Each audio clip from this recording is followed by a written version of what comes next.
Hello, welcome to Oxford Heirlooms. In this video, we're going to be sewing the lace to either side of the button facing or the little flap that the buttons will go on.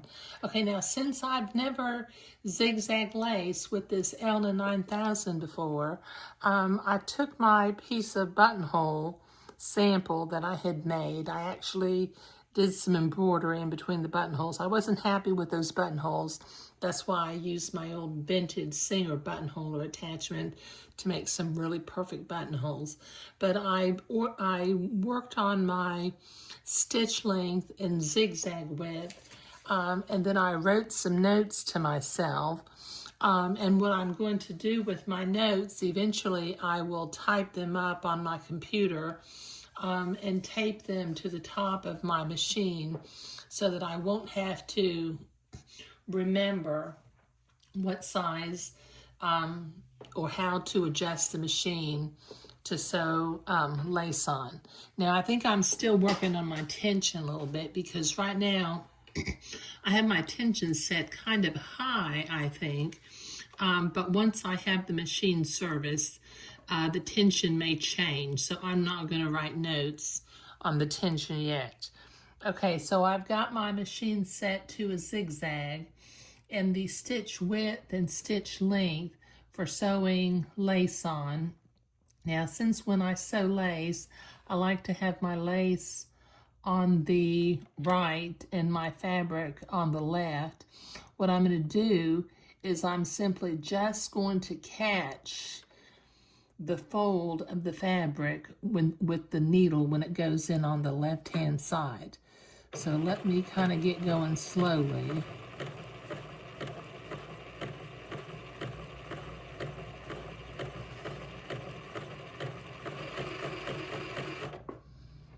Okay, so this is going to work out real nice. I just have to butt that lace up to the fold of the fabric and zigzag.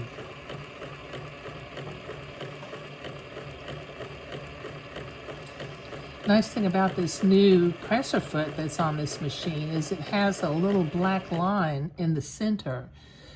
So if I stayed lined up on that little black line, I don't have to worry about drifting away from the needle stitches. Okay, that's turning out nice. Okay, so I've got the whole front edge of this to sew or zigzag.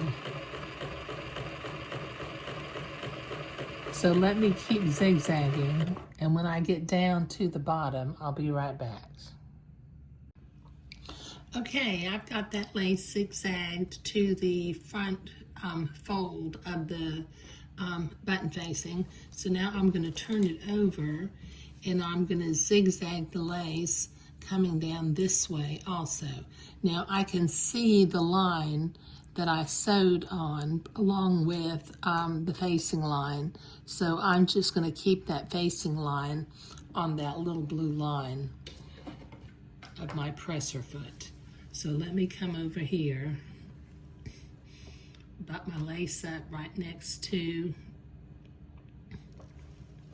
the edge of the facing.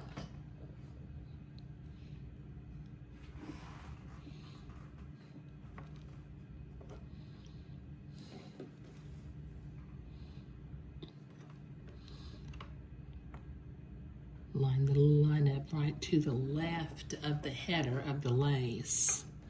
And then we'll begin to zigzag.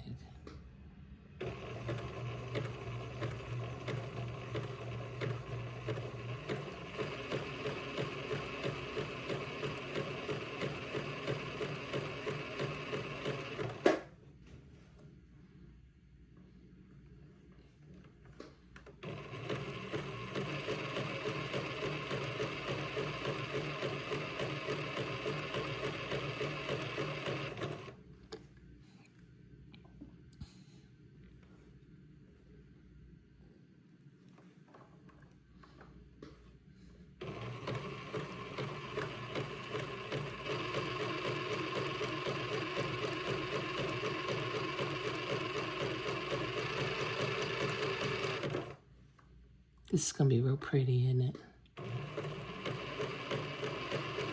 Okay, so it's going to take me a while to get to the top of the day gown, so I'll be right back. Okay, now we've got that lace zigzagged on to both sides of the button facing. It looks, the way we did it, it ends up looking like it was sewn into a seam, but it wasn't. Zigzagging is just inherently an easier way to attach lace. I have attached lace by hand before, but that takes a hot minute. Okay, so in the next video, we will get the back piece of the day gown and sew the tab up at the top back center.